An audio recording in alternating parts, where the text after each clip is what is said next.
لله نحمده ونستعينه ونستغفره ونؤمن به ونتوكل عليه ونعوذ بالله من شرور أنفسنا ومن سيئات أعمالنا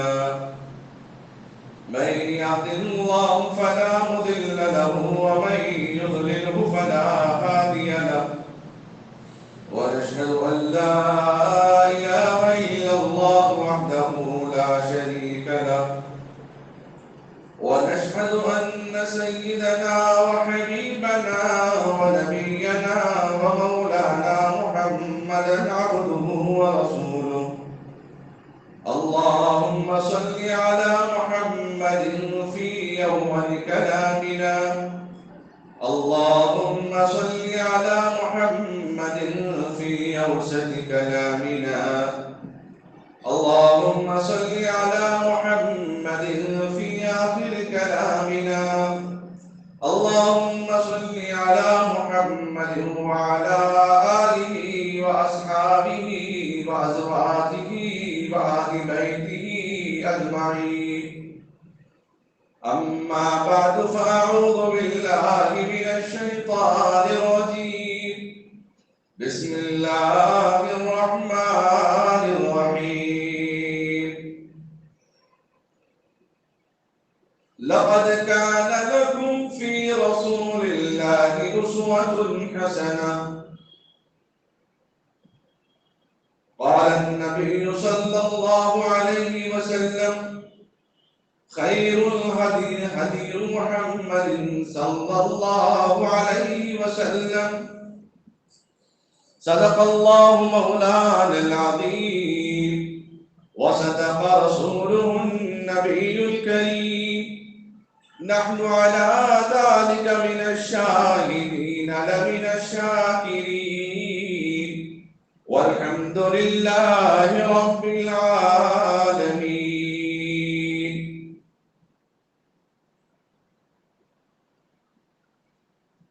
قابل قدر بزرگوں، عزیز نوجوان ساتھیوں، اللہ رب العزت کا بے انتہا فضل اور کرم، اس کا احسان عظیم ہوا. اللہ تبارک و تعالی نے مجھے اور آپ کو مبارک اور قیمتی موقع، سید الایام، دنوں کا سردار، جو رحمتیں اور برکتیں، جس میں قیامت آنے کا بھی اندیشہ، جس دن قیامت بھی آ سکتی ہے، اور اس موقع پر آقا انعامدار تاجدار مدینہ محمد رسول اللہ صلی اللہ علیہ وسلم نے مجھے اور آپ کو درود شریف پڑھنے کا اہتمام فرمایا، درود شریف پڑھنے کا حکم دیا. دن کی فضیلت، دن کی برکت کی وجہ سے اللہ تبارک و تعالی اعمال کے اندر بھی تبدیل فرماتے ہیں. روزانہ نماز ظہر ادا کرنے والے آج جمعہ کی نماز ادا کر رہے ہیں، جمعہ کی فضیلت کی وجہ سے. ورنہ روز جو ظہر کی نماز کا وقت ہے، آج بھی وہی وقت ہے، بس فرق دو چیزوں میں ہے. ایک دن کا نام سے مناسبت، آج جمعہ کا دن. دوسرا 4 رکعت کے بجائے 2 رکعت نماز، اور وہ 2 رکعت جو کم ہو گئے جس کے بدلے اللہ تعالیٰ 2 خطبے اس کے قائم مقام رکھ دیا ہے. ہم لوگوں کو نظر عمل نہیں آ رہا ہے کہ ہم 2 رکعت پڑھ رہے ہیں، لیکن حقیقت میں اس سے زیادہ ثواب اللہ تبارک و تعالیٰ عطا فرماتے ہیں.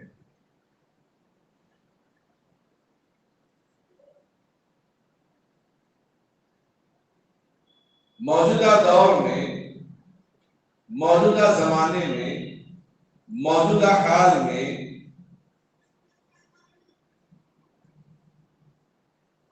نبی پاک صلی اللہ علیہ وسلم کی ان سنتوں پر، آپ کے احکام پر، جو زندگی گزارنے کا طریقہ اللہ تبارک و تعالیٰ نے آدم علیہ السلام سے لے کر قیامت تک آنے والے انسانوں کو زندگی گزارنے کا سلیقہ اور طریقہ اللہ نے آسمانی کتابوں سے، انبیاء کی زبانی سے بیان فرمایا۔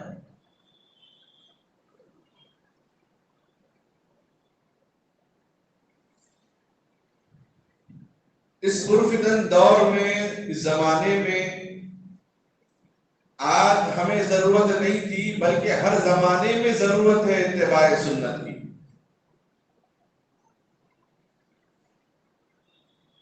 انسان دنیا میں آیا تو اذان کے ساتھ پیدا ہوا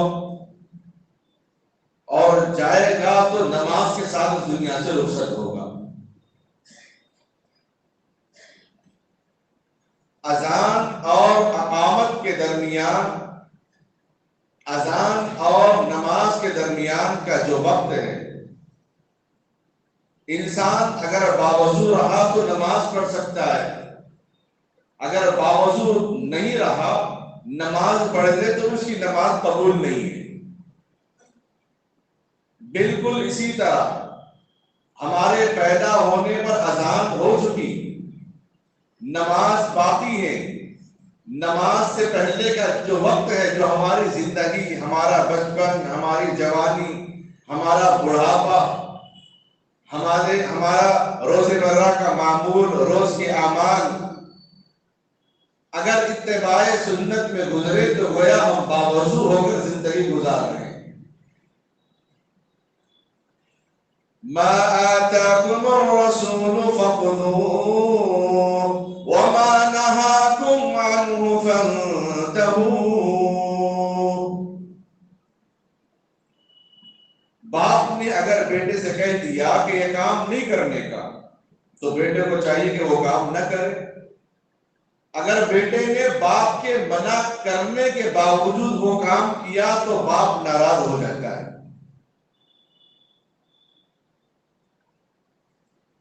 اپنے بڑے یا ماں یا کوئی رشتہ دار،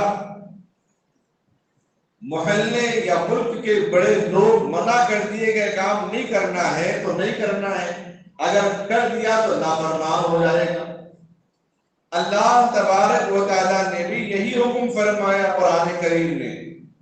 ما آتاکم الرسول وما آتاکم الرسول فخذوه، جو نبی نے تم کو جو عمل بتایا، جو طریقہ بتایا اس کو لے لو، وما نہاکم عنہ فانتہوا، جس سے نبی نے منع فرما دیا ہے اس سے اپنے آپ کو بچاؤ، اپنے اہل و عیال کو بچاؤ، اپنے قوم کو بچاؤ، اپنے لوگوں کو بچاؤ۔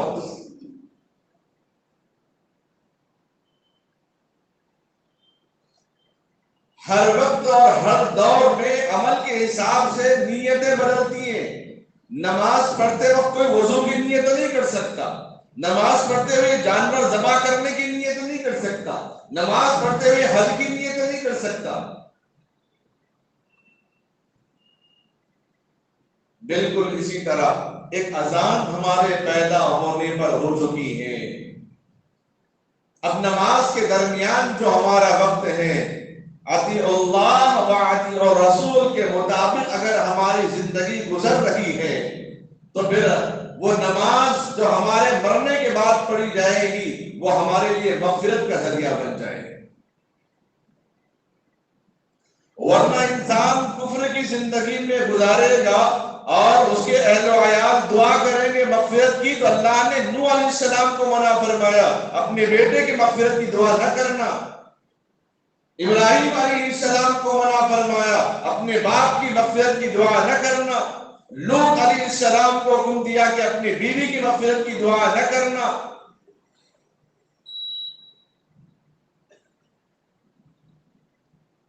انسان اگر اتباع رسول کی زندگی گزارتا ہے تو اس کے لیے، اس کے خاندان کا، اس کی اولاد کا، اس کی نمازوں کا، اس کی تلاوت قرآن پڑھنے کا سارا معاملہ، جس کی نیکیاں، جس کے ثواب، جس کے اجر اور جس کی فضیلت کی وجہ سے اللہ تبارک و تعالیٰ، اللہ کے نبی علیہ السلام نے اس جنازے کے بارے میں فرمایا، جو کوئی اس کے پیچھے نماز جنازہ پڑھ لے گا، اس جنازے کی وجہ سے، اس میت کی وجہ سے اللہ سارے نمازیوں کی مغفرت فرما دیتے ہیں۔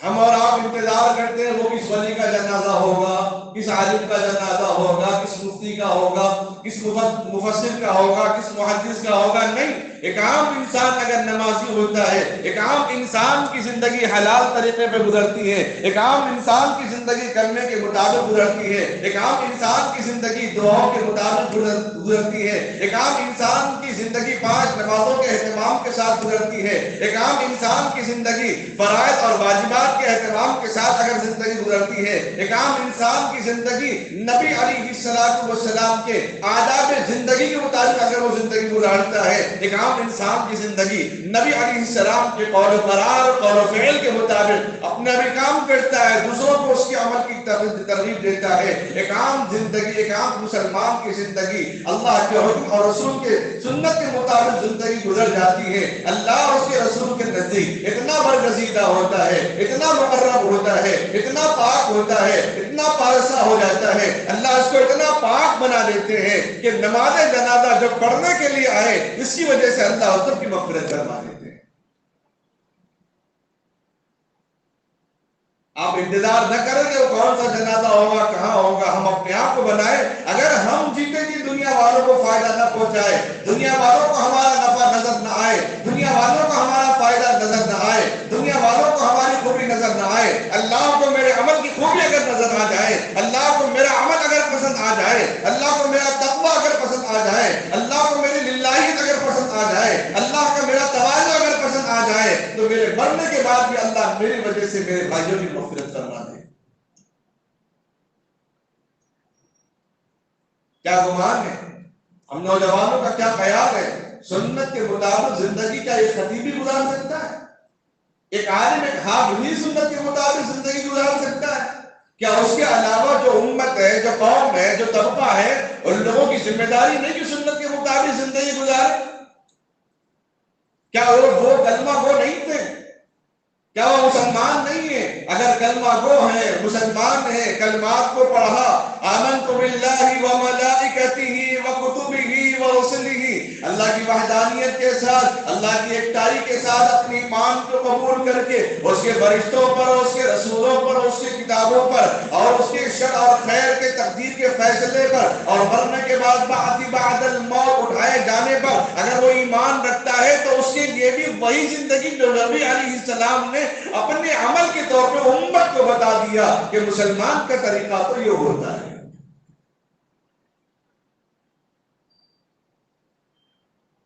ذریعہ معاش، کھانا پینا، اٹھنا بیٹھنا، سونا جاگنا، خوشی اور غم، یہ تو جانور بھی کرتا ہے۔ جانور بھی اپنے بچوں کا پیٹ پالتا ہے، جانور بھی اپنے چونچ سے، اپنے دانتوں سے چبا چبا کر بچوں کو کھلاتا ہے، وہ بھی اپنی اولاد کی فکر کرتا ہے، وہ بھی اپنے پریوار کی فکر کرتا ہے، وہ بھی اپنے علاقے کی فکر کرتا ہے، وہ بھی ہم جسم لوگوں کی فکر کرتا ہے، اور ہم بھی فکر کرتے ہیں۔ دونوں میں اللہ تبارک و تعالیٰ نے فرق کیوں بنایا؟ انسان کو اللہ نے عبادت کے لیے پیدا فرمایا، انسان کو اللہ نے عقل دیا ہے، اللہ نے انسان کو نفس دیا ہے، اللہ نے انسان کو باحیا بنایا، لباس پہننے والا بنایا،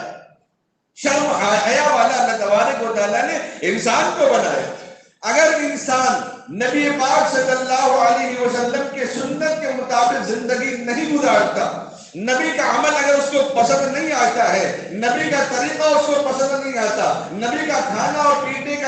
کا انداز اگر اس کو پسند نہیں آتا، نبی کے چلنے کا انداز اگر اس کو پسند نہیں آتا، نبی کے دعوت قبول کرنے کا انداز اگر اس کو پسند نہیں آتا، نبی کا اپنے بچوں کی تربیت کرنے کا انداز اگر اس کو پسند نہیں آتا، نبی کا اپنے بڑوں کا ادب احترام کرنے کا طریقہ اگر اس کو پسند نہیں آتا، نبی کا اپنے چھوٹوں پر شفقت کا معاملہ اگر اس کو پسند نہیں آتا، نبی کا نامحرموں کے ساتھ پردہ کرنے کا اگر عمل اس کو اگر پسند نہیں آتا، تو تب تو وہ انسان انسان ہے لیکن نام کا انسان ہے، عمل کے اعتبار سے تو وہ حیوان ہے۔ جانوروں میں کوئی تمیز نہیں، اللہ تبارک و تعالیٰ نے اسی تمیز کو قائم فرمایا ہے، اسی کے اندر فرق بتا دیا ہے۔ وَمَا خَلَقْتُ الْجِنَّ وَالْإِنسَ إِلَّا لِيَعْبُدُونَ، ہم نے انسان اور جنات کو عبادت کے لیے پیدا فرمایا ہے، اور ایسا طریقہ بتایا، ایسا عمل بتایا کہ انسان اپنی ضرورت کے لیے جو کچھ بھی کام کرتا ہے اللہ نے اس کو ثواب کا ذریعہ بنایا۔ ہم جو لباس پہن کر بیٹھے ہیں، اگر سنت کے مطابق اگر ہمارا جسم ڈھک گیا، اگرچہ کہ اس کا رنگ کالا ہو کہ گورا ہو، اگرچہ کہ اس کا رنگ سفید کپڑوں کے مانند ہو، اگر اس کے کپڑوں کا رنگ کسی اور چیز سے تعلق رکھتا ہو، لیکن اپنا لباس اگر نبی علیہ السلام کے مطابق مرد کے لیے جتنا صدر ضروری ہے نماز کے لیے، اتنا صدر ڈھانپ کر پہن کر اگر نماز پڑھ لیا تو اس کا کپڑے پہننا بھی عبادت۔ نبی علیہ السلام نے کپڑوں کو ڈھیلے ڈھالے پہننے کا اہتمام فرمایا، بہت پیاری بات ہے۔ میں نے دوسرے سال یہ بات بتایا تھا سنت نبوی اور جدید سائنس کے عنوان پہ۔ میں بات دوہرا رہا ہوں ایک واقعے کی طرف۔ ایک طالب علم ہے جو ڈگری کا طالب علم جو میرے پاس تفسیر قرآن کرتا ہے، بہت شریف بچہ ہے، 2-3 دن سے غائب ہے درس کے کلاس میں آن لائن میں۔ تو میں نے پوچھا میں کیا بات ہے کہ نہیں بول رہا، میں ذرا ہاسپٹل جا رہا تھا، تو استاد کا فرض بنتا ہے خیر خیریت لیں اور اس کے لیے دعائیں تھی۔ میں نے پوچھا بھائی بیماری کیا ہے؟ اس نے کہا کہ پائپ جو جنس ہے وہ ٹائٹ پہننے کی وجہ سے خارش ہو گئی، کھجلی ہو گئی، اس کا علاج چل رہا ہے۔ نبی علیہ السلام نے ڈھیلے ڈھالے کپڑے پہننے کا حکم دیا، اور ہم زیادہ دیر نیچے بیٹھتے ہیں ایک جگہ ہلتے نہیں تو رگوں میں سے کوئی ایک رگ دبنے کی وجہ سے پیر سن ہو جاتا ہے، جس کو بعض لوگ کہتے ہیں چونٹیاں مر گئی پیر میں۔ تو نبی علیہ السلام نے لباس پہننے کا بھی طریقہ بتایا۔ تو سنت کے اندر اگر وہ لباس اختیار کرتے ہیں تو اس بیماری سے بھی ہم محفوظ ہوتے ہیں۔ اس کے اوپر عیب نکالنا ہمارا مقصد نہیں ہے، بتانا مقصد یہ ہے کہ سنت میں کپڑا پہننا سنت ہے، اس سنت کا عمل کرنے سے فائدہ کہاں سے کہاں تک پہنچتا ہے۔ اگر رگ ایک جسم کا ایک حصے کا ایک رگ اگر دب جاتا ہے تو وہ حصہ پورا سود ہو جاتا ہے۔ اگر پورے کپڑے ہمارے ٹائٹ ہو جائیں تو ساری جگہ اگر دبنا شروع ہو جائے تو انسان کے اعضاء کمزور ہو جاتے ہیں۔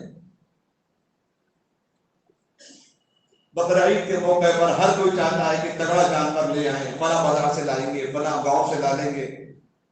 اور اس کو 2 ہاتھ 2 پیر باندھ کے رکھ دیتے ہیں۔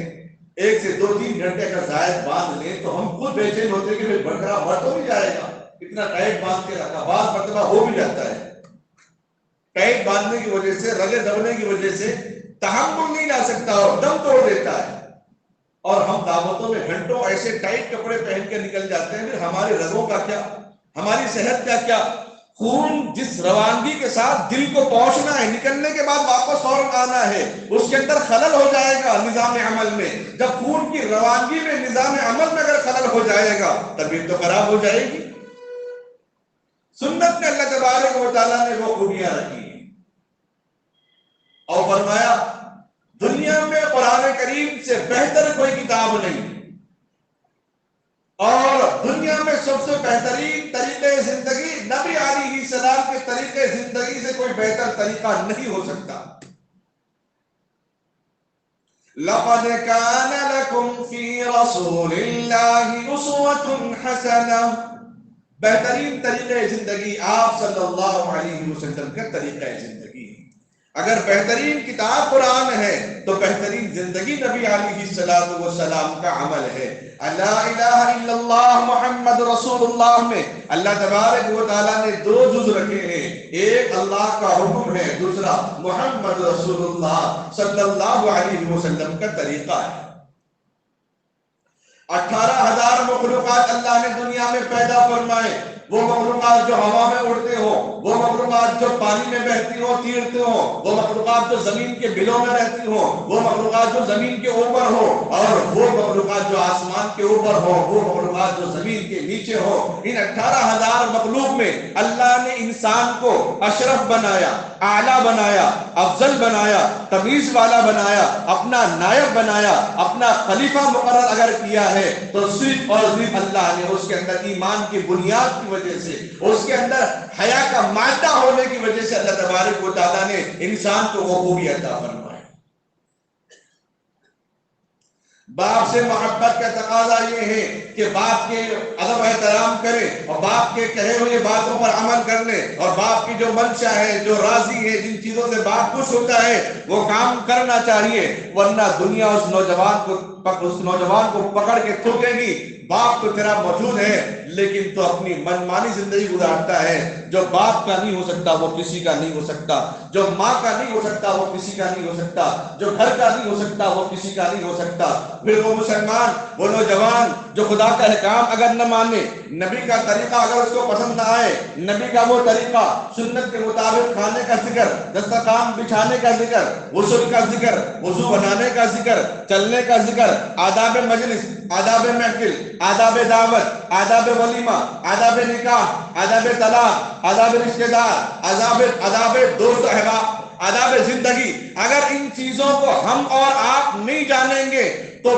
پھر اللہ تبارک و تعالی جب ہمارے نام اعمال کرامن کاتبین لکھیں گے، منکر نکیر سوال کریں گے، تو پھر ہم وہ آداب کہاں سے بیان کریں گے، وہ آداب ہم کہاں سے بتائیں گے کہ ہم نے نبی کے ادب کے مطابق زندگی گزاری ہے، ہم نے نبی کے کہنے کے مطابق ہم نے وضو فرمایا ہے، پوری سنتوں سے ہم واقف ہیں، نبی کے طریقے کے مطابق ہم نماز پڑھنے کا اہتمام کرتے رہے، ہم نے جو نبی کا طریقہ تھا اس طریقے کے مطابق ہم نے دعوتوں میں اپنے آپ کو شریک کیا ہے، ہم کہاں سے بتائیں گے جب ان چیزوں سے واقف نہیں ہوں گے؟ اللہ بھی فرمائیں گے جو نبی کا نہ ہوا وہ میرا نہ ہوا، جو میرا نہ ہوا وہ نبی کا نہیں، جو میرا اور نبی کا نہ ہوا وہ تو شیطان کا ہوا، اور جو شیطان کا ہوا فی نار جہنم۔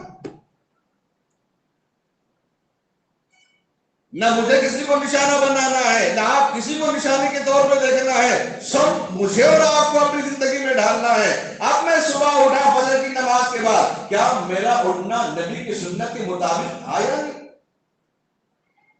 تو پیاری سنت ہے نبی علیہ السلام کی، اللہ کے نبی علیہ السلام نے ایک دم اٹھنے سے منع فرمایا، اور اٹھاتے وقت بھی کسی کو ڈھل پکڑ کے اٹھانے سے منع فرمایا، بڑی آواز سے ایک دم اٹھانے کے لیے بھی اللہ کے نبی علیہ السلام نے منع فرمایا۔ آج اطباء کہتے ہیں اگر کسی کو اٹھانا ہے تو صبر و تحمل سے اٹھاؤ، اگر بڑی عمر کا ہوگا، زیادہ ٹینشن لے کے زندگی گزارنے والا ہوگا تو وہی پھر خدا حافظ کہے گا، پھر اٹھے گا نہیں پھر دوبارہ۔ یہ نبی علیہ السلام نے یہ طریقہ بتایا۔ بڑوں کی محفل میں، اکابر کی محفل میں، خانقاہوں میں بیٹھنے سے پتہ چلتا ہے اٹھانے کا یہ طریقہ یہ ہے کہ اپنے بڑوں کو، اپنے چھوٹوں کو پیر دبا کے اٹھائیں۔ اتباع سنت کا حال یہ ہوا، اگر وہ عمل ہمارے ساتھ کر لیں تو بولیں گے بھائی بہت اچھا کر رہا اور مزے کی نیند آ رہی۔ ہمارے آج کے دور میں اگر سنت کا عمل کرنے پر آ جائیں تو سنت کی بات آئے تو لوگ بولیں گے کھانے کے بعد میٹھا کھانا تو سنت ہے، وہ یاد آ جائیں گے اس موقع پر، اپنی من پسند چیزیں یاد آ جائیں گی، اپنے ضرورت کی چیزیں یاد آ جائیں گی، لیکن جب بات اپنے عمل کی آئے تو ہم نظر انداز اور کنارہ کش اختیار کر لیتے ہیں۔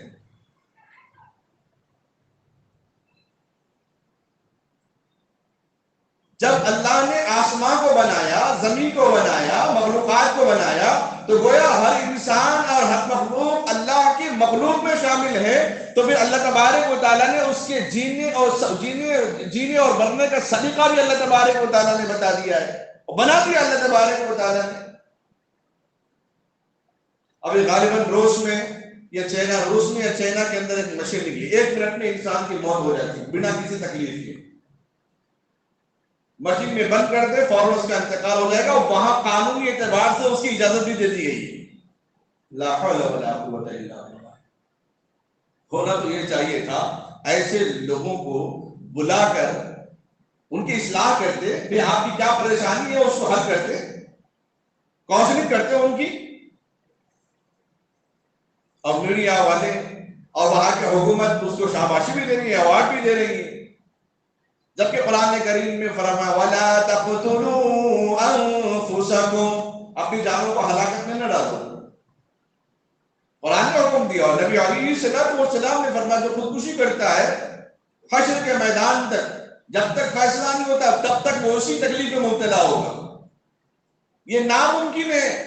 دنیا کے ہزار مشرعی بنا دے، کوئی دعویٰ کرے کہ تکلیف نہیں ہوگی، پھر مرنے والا اپنی تکلیف کیسے بیان کرے گا؟ ایک منٹ میں اس کی موت ہوگی تو پھر وہ اٹھ کے اپنی تکلیف کیسے بیان کرے گا؟ تو اللہ تبارک و تعالیٰ نے دنیا کے اندر بہت سارے شعبے رکھے ہیں، دنیا کے اندر بہت سارے ہنر رکھے ہیں، ان سب کے عمل کا دار و مدار اللہ نے نیت پہ رکھا، ان سب کے طریقے کو اللہ تبارک و تعالیٰ نے نبی رحمت کو کہا وَمَا أَرْسَلْنَاكَ إِلَّا رَحْمَةً لِّلْعَالَمِينَ، سارے عالم کے لیے میرے اور آپ کے آقا محمد رسول اللہ صلی اللہ علیہ وسلم کو رحمت للعالمین بنا کر بھیجا۔ ایک تاجر کے لیے تجارت کے آداب کیا ہے، نبی نے وہ طریقہ ہم کو بتایا۔ ایک طبیب کے لیے، ایک ڈاکٹر کے لیے کیا حقوق و آداب ہے، وہ طریقہ اللہ کے نبی علیہ السلام نے بتایا۔ ایک مریض کے پاس جانا ہے، عیادت کا طریقہ کیا ہے، مزاج پرسی کرنے کا طریقہ کیا ہے، نبی علیہ السلام نے وہ طریقہ بتایا۔ نبی علیہ السلام کی زندگی، آپ کا طریقہ، آپ کا عمل، آپ کی سنت، آپ کا فعل، آپ کا قول، آپ کی تقریر، آپ کی کردار، آپ کا زندگی کا ایک حصہ صرف علماء کے طبقے کے لیے نہیں ہے، پوری امت کے لیے اللہ تبارک و تعالیٰ نے آپ کو نمونہ بنا کر بھیجا ہے۔ آپ جس زندگی سے بھی تعلق رکھتے ہیں، آپ جس علاقے سے بھی تعلق رکھتے ہیں، آپ جس ہنر سے آپ تعلق رکھتے ہیں، جس کام سے آپ تعلق رکھتے ہیں، نبی علیہ السلام نے اپنے اپنے فعل سے، اپنے کام سے امت کو بتا دیا اس کا طریقہ یہ ہے۔ دنیا داری الگ نہیں ہے، دنیا داری تو اللہ نے ہی بنائی ہے، ذریعہ معاش تو اللہ نے بنایا، کھیتی باڑی تو اللہ نے بنایا ہے، دوائی اللہ نے بنائی ہے، لوہا اللہ نے بنایا، لکڑیاں اللہ نے بنائی ہے، تخت اللہ نے بنائے ہیں۔ دنیا داری کا مطلب یہ نہیں کہ دین سے نکل کے وہ دنیا داری ہے، محاورے میں کہا جاتا ہے کہ وہ دنیا داری ہے، دین داری ہے، ورنہ دنیا داری میں بھی دین موجود ہے۔ کوئی ایسا شخص مجھے بتائے جو کہے کہ دنیا داری میں دین نہیں ہے۔ اللہ نے کہا تجارت کرو لیکن سود سے بچاؤ اپنے آپ کو، اللہ نے کہا تولو لیکن ناکوں میں خرابی نہ کرو، یہ دین ہے۔ تجارت کرنے کے آداب ہیں، لین دین کے آداب ہیں، اللہ نے فرمایا اگر اس کے مطابق کرتے ہو تم دین کا کام کرو، تم دین پر چل رہے ہو، تم دین پر قائم ہو۔ یہ نہیں کہ بس سدا جو مسجد میں بیٹھا رہے، مصلی پہ بیٹھا رہے وہی دیندار آدمی ہے، بقیہ بازاروں میں چلنے والے، پھرنے والے، دکان و مکان چلانے والے، بلڈر کام کرنے والے، تجارت کرنے والے، تاجر مزدور کرنے والا مزدور، وہ سب دنیا داری کی طرف نہیں۔ پیارے آقا صلی اللہ علیہ وسلم نے پیاری بات فرمائی، الکاسب خلیل اللہ، جو اپنے ہاتھ کی کمائی کھاتا ہے وہ اللہ کا دوست ہے۔ قربان جاؤں آقا سرکار دو عالم صلی اللہ علیہ وسلم کے ارشاد گرامی پر، خلیل اللہ کا لقب کس کو ملا پتہ ہے؟ 90 سال تک اولاد کے انتظار میں بیٹھنے والے حضرت ابراہیم علیہ السلام، ننھے منھے لخت جگر نور نظر اسماعیل علیہ السلام کو قربان کرنے کا حکم دیا، بنجر زمین میں چھوڑنے کا حکم دیا، پھر 12 سال کی عمر میں ذبح کرنے کا حکم دیا، بارہا آپ کا امتحان لیا، پھر اللہ نے فرمایا ابراہیم تم تو میرے خلیل ہو۔ اللہ نے اس امت کے تاجروں کو جو اپنے ہاتھ کی کمائی کھاتا ہے، اللہ نے فرمایا وہ تو میرا خلیل ہے۔ سارے انبیاء میں، سارے نبیوں میں اور میرے اور آپ کے آقا محمد رسول اللہ کا مقام مرتبہ جتنا اونچا، جتنا اعلیٰ ہے، وہی امت کا بھی اللہ تبارک و تعالیٰ نے سارے قوم، ساری امتوں میں اللہ نے اس امت یا محمد صلی اللہ علیہ وسلم کے مقام و مرتبے کو اللہ نے دوبارہ کر دیا ہے۔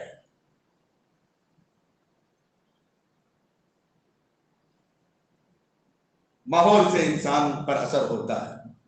جو ماحول میں ہے وہ اپنے بچوں کو دینداری سکھائیں گے، جو ماحول میں نہیں ہے وہ بچوں کو زندگی گزارنے کا سلیقہ تو بتا دیں گے لیکن اس کے اندر دین کیا ہے وہ نہیں بتائیں گے۔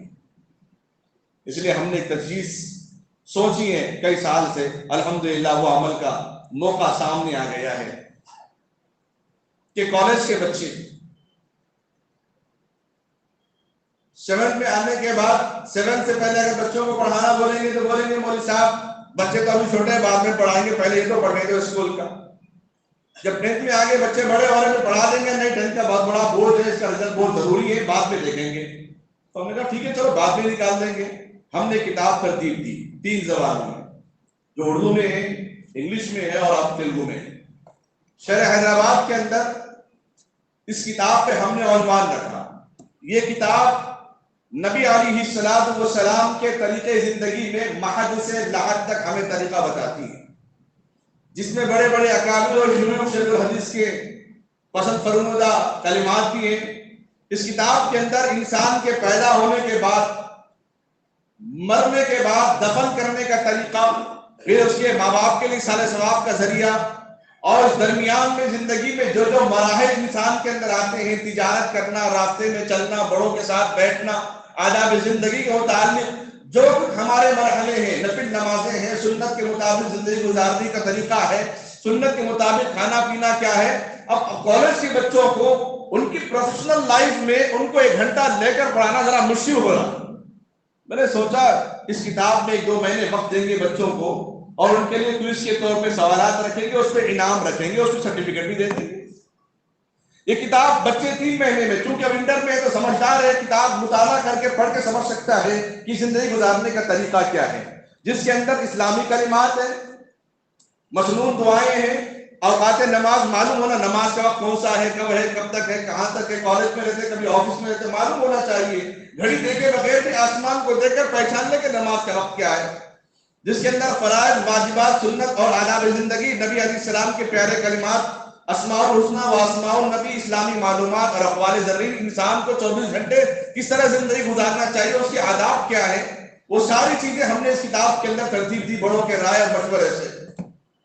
اگر ہمارے نوجوان یہ کتاب بھی پڑھ لیتے ہیں تو بہت بڑا کام ہو جاتا ہے۔ اس امتحان کے بہانے بچے 1 سال 2 سال نہیں بلکہ 2 مہینے میں اپنا کتاب مطالعہ کر لیں گے، اور اس پہ 100 سوالات دیے جائیں گے اور ہر سوال کا 1 نمبر دیا جائے گا۔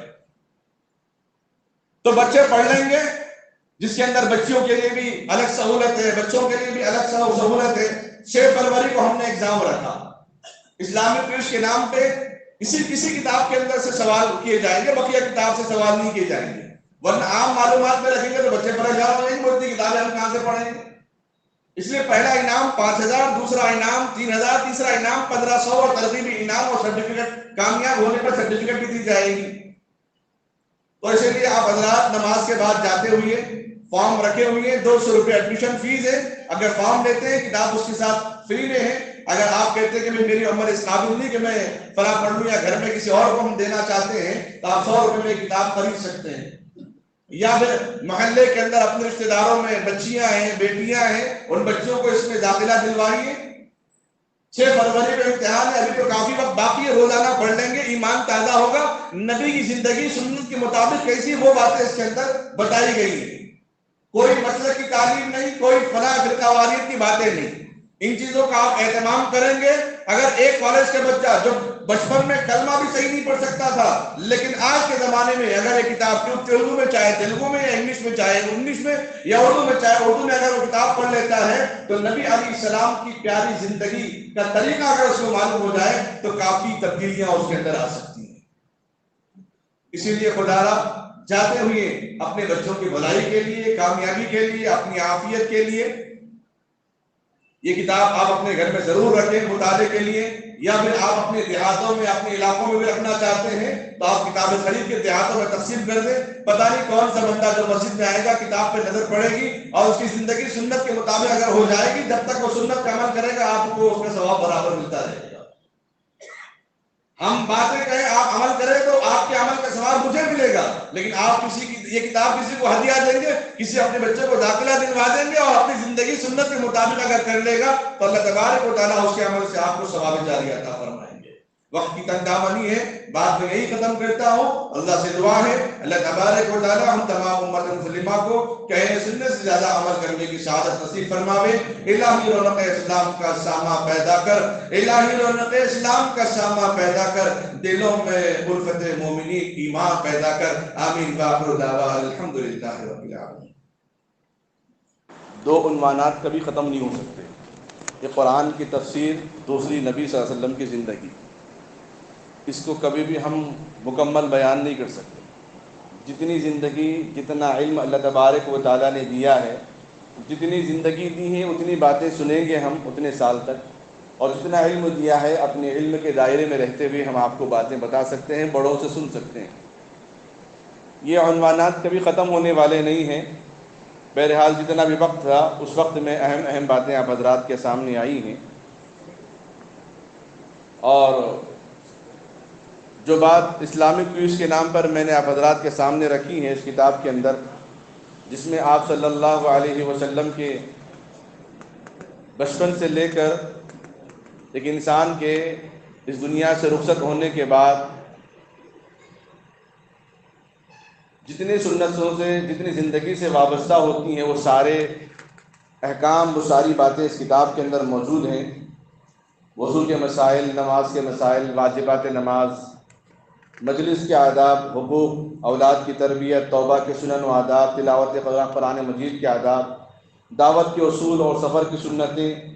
اور اس طرح سے قربانی کا طریقہ، عیدین کی نماز، جمعہ کی نمازیں، وہ ساری چیزیں اس کے اندر موجود ہیں۔ جاتے ہوئے آپ کتاب بھی حاصل کر کے جا سکتے ہیں،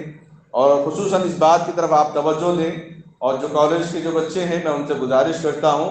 وہ اپنا وقت فارغ کر کے 5 منٹ ملاقات کریں نماز کے بعد یا کسی اور موقع پر۔ باہر دیوار پہ پوسٹر بھی آویزاں ہیں، اس پہ بھی میرا نمبر ہے، آپ مجھ سے نمبر سے بھی رابطہ کیجئے۔ آپ کی بہترین زندگی ہے، اس زندگی میں آپ کے کہنے سے یا آپ کے عمل میں ایک سجدہ اگر اضافہ ہو جائے، بڑھاپے کے 1000 سجدوں سے افضل ہو جاتا ہے۔ اس لیے زندگی کو بہترین نمونہ بنائیں، اور اس جوانی کو بہترین ایک عمل اپنے والدین کے لیے، خود کے لیے بھی، ایک آگے آنے والے زندگی کے لیے بہترین آپ بنا سکتے ہیں نبی علیہ السلام کی ایک سنت پہ عمل کر کے۔ اس لیے کالج کے جو بچے ہیں ان سے بھی گزارش ہے کہ اپنے کلاس میں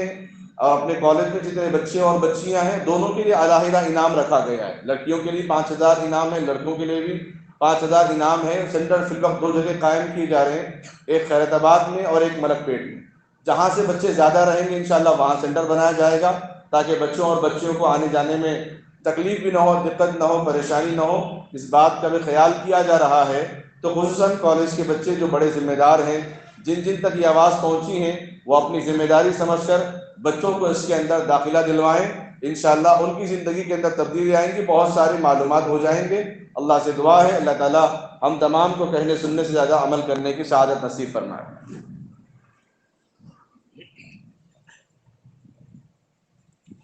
درود شریف پڑھ۔ اللهم صل على محمد وعلى آل محمد وبارك وسلم۔ ربنا ظلمنا أنفسنا وإن لم تغفر لنا وترحمنا لنكونن من الخاسرين۔ رب اجعلني مقيم الصلاة ومن ذريتي ربنا وتقبل دعاء۔ ربنا اغفر لنا ذنوبنا يا رب العالمين۔ اللهم اهدنا الصراط المستقيم، صراط الذين أنعمت عليهم من النبيين والصديقين والشهداء والصالحين وحسن أولئك رفيقا۔ هو الله الذي لا إله إلا هو الأول والآخر والظاهر والباطن وهو بكل شيء عليم۔ اے اللہ ہم سب کے گناہوں کو معاف فرما، اے اللہ خطاؤں سے درگزر فرما، اے اللہ ہم سب کی زندگی سنت کے مطابق زندگی گزارنے کی توفیق عطا فرما، اے اللہ بیماروں کو شفا عطا فرما، اے اللہ پریشان حال لوگوں کی پریشانی کو دور فرما، اے اللہ اس مسجد میں جتنے حضرات بیٹھے ہیں ہر ایک کے دل میں کوئی نہ کوئی تمنا ہے، آرزو ہے، امید ہے، مولا ان سب کے جائز ضرورتوں کو قبول فرما، اے اللہ ان سب کے جائز ضرورتوں کو قبول فرما، اے اللہ ہم سب کو گناہوں سے بچنے کی طاقت عطا فرما، اے اللہ حاضرین مجلس کو بے انتہا قبول فرما، نکاح کے انتظار میں بیٹھے لڑکیوں اور لڑکیوں کے نکاح کو آسان فرما، پڑھنے اور پڑھانے والوں کو قبول فرما، ہم سب کے چھوٹے بچوں کو، اولاد کو، اے اللہ جن گھروں میں معصوم بچے بچیاں ہیں ان کی حفاظت فرما، نظر بد سے، برائیوں سے، جنات و شیاطین کے شرور و فتن سے حفاظت فرما۔ اے اللہ بڑوں کو بڑھاپے کی کمزوری سے حفاظت فرما۔ اے اللہ ان کے بچوں کو، ان کے اپنوں کو ان کی خدمت میں اے اللہ پہل کرنے، آگے بڑھنے کی توفیق عطا فرما۔ بڑوں کی دعائیں لینے کی ہم سب کو توفیق عطا فرما۔ اے اللہ جوانوں کو پیشانی کے بال پکڑ کر دین کی محنت لے لے، دین کی خدمت کے لیے قبول فرما، دین کی اشاعت کے لیے قبول فرما۔ اس مسجد کو قبول فرما، اس مسجد میں آنے جانے والوں کو قبول فرما، اس مسجد سے محبت کرنے والوں کو قبول فرما، اس مسجد کے تعاون کرنے والوں کو قبول فرما۔ ہم سب کو اس دنیا کے سارے مسجدوں کو آباد کرنے، اس کی فکر کرنے کی توفیق عطا فرما۔ دینی مساجد، مدارس، مکاتب، خانقاہوں کی حفاظت فرما، خصوصاً اس مسجد کی حفاظت فرما، اس کی در و دیوار کی حفاظت فرما، اس میں خدمت کرنے والوں کی حفاظت فرما، بیماروں کو شفا عطا فرما، خصوصاً محمد عبد الحنان، محمد اقبال انور، محمد ابرار انور، محمد بادشاہ صاحب، محمد اقبال صاحب، محمد عابد صاحب، محمد زید نصیر الدین، عقیل بیابانی صاحب، ڈاکٹر ریاض فاطمہ، محمد فراز، محمد کاظم، محمد سلطان، محمد افضل اور نجیب صاحب، محمد خواجہ منصور صاحب کو صحت و عافیت تندرستی عطا فرما۔ اے اللہ ان سب کو شفا عطا فرما۔ اے اللہ تو ہی شفا دینے والا ہے، بیماری دینا بھی تیرا کام ہے، شفا دینا بھی تیرا ہی کام ہے۔ اے اللہ تو بندوں کو آزماتا ہے، اے اللہ کمزور بندے ہیں، حفاظت فرما۔ اے اللہ ان بندوں کو شفا عطا فرما۔ اے اللہ فیضان علی کو بھی صحت و عافیت تندرستی عطا فرما۔ جو اور بھی لوگ ہیں دعاؤں کی درخواست کرنا چاہتے ہیں، کہہ نہ سکے، اے اللہ ان سب کو صحت و عافیت عطا فرما۔ جو جس اعتبار میں پریشانی ہے ان کی پریشانی کو دور فرما۔ اے اللہ دکانوں میں، مکانوں میں خیر و برکت عطا فرما، رزق کے دروازے کھول دے۔ اے اللہ قرض کے دروازوں کو آسان فرما، جس کا جو قرض ہے اے اللہ ان کے قرض کو جلد سے جلد آسانی کے معاملہ عطا فرما۔ اے اللہ قرض کی ادائیگی کی شکلیں عطا فرما۔ اے اللہ مرحومین کی مغفرت فرما، خصوصاً الحاج شرف الدین صاحب کی مغفرت فرما، ان کے درجات کو بلند فرما۔ اے اللہ محمد غوث صاحب، محمد امانت علی، اجمیری بیگم، اے اللہ احمد صاحب کی مغفرت فرما، اور بھی جو مرحومین عبدالسمیع صاحب اے اللہ ان کی مغفرت فرما، ان کے درجات کو بلند فرما۔ اے اللہ کروٹ کروٹ چین، سکون، راحت، اطمینان، عافیت نصیب فرما، ہم سب کو بھی ایمان پر خاتمہ فرما۔ اے اللہ قبر کی تنگی سے حفاظت فرما، تمام عذاب و رسوائیوں سے حفاظت فرما۔ اے اللہ مسلم ممالکوں کی حفاظت فرما۔ اے اللہ ہر زمانے میں اسلام دشمن تھی، اسلام دشمن طاقتیں ابھر کے آ رہی ہیں۔ اے اللہ ہر دور میں تو نے موسیٰ علیہ السلام کو پیدا فرمایا، ہر دور میں تو نے اے اللہ موسیٰ علیہ السلام جیسی صفات کو اے اللہ پیدا فرمایا ہے۔ جہاں نمرود آیا وہاں تو نے ابراہیم علیہ السلام کو پیدا فرمایا، جہاں فتنے آئے وہاں تو نے مجاہدین کو پیدا فرمایا ہے۔ اے اللہ ان شرور و فتن سے ہم سب کی حفاظت فرما، ان کے چال بازیوں سے ہم سب کی حفاظت فرما۔ اے اللہ میڈیا کے ذریعے سے مسلمانوں کو، نوجوانوں کو، ماں بہنوں کو جو ورغلایا جا رہا ہے نبی کی شان کی توہین کر کے، اے اللہ ہم سب کو اس کا بہترین جواب اپنے عمل سے دینے کی توفیق عطا فرما، اپنے ایمان سے دینے کی توفیق عطا فرما، اپنے اتحاد سے دینے کی توفیق عطا فرما، اپنے نمازوں سے دینے کی توفیق عطا فرما۔ خصوصاً ہمارے نوجوان نسلوں کو دین کے باتوں سے، دین کے اعمال سے، نبی کی سنتوں سے جوڑنے کی توفیق عطا فرما۔ اے اللہ اسلامک کوئز جو امتحان نوجوان بچوں کے لیے صرف کالج کے بچوں کے لیے رکھا گیا ہے، اے اللہ تاکہ ان بچوں کے اندر دینداری آ جائے، دین کی سمجھ اور فہم آ جائے، نبی کا طریقہ، نبی کی پسندیدگی ان کے اندر آ جائے۔ اے اللہ یہی مقصد سے رکھا گیا ہے۔ بڑوں کی اساتذہ کی نگرانی میں اے اللہ اس پروگرام کو کامیاب عطا فرما، نوجوان نسلوں کے اندر دینداری عطا فرما، دین شعور عطا فرما، دین بیداری عطا فرما۔ اے اللہ جن جن لوگوں نے دعاؤں کے لیے کہا ہو یا لکھا ہو یا ان کا ہم پڑھا ہو، ان سب کو اپنے مقاصد میں کامیابی عطا فرما۔ اس چھوٹی موٹی دعا کو اپنے فضل و کرم سے آقا نامدار محمد رسول اللہ صلی اللہ تعالی علیہ وسلم کے صدقے طفیل قبول و منظور فرما۔ وصلی اللہ تعالی علی خیر خلقہ محمد وعلی آلہ واصحابہ اجمعین برحمتک یا ارحم الراحمین والحمد للہ رب العالمین۔